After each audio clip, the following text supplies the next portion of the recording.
যে আমাদের নেত্রী যে পর্যন্ত বিদেশ থেকে তাকে মুক্ত করে বাংলাদেশে না আনে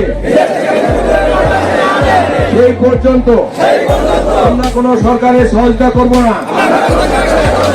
আমাদের যত ধরনের যত হুমকি ধামকি আসুক আমরা সাহসের সাথে মোকাবেলা করব। আমরা কোন জায়গায় থানার মধ্যে যখন শুনবো কোন অরাজকতা সৃষ্টি হয়েছে আমাদের জীবন বাজি রেখে সেখানে যাওয়ার জন্য আমরা প্রস্তুত থাকবো।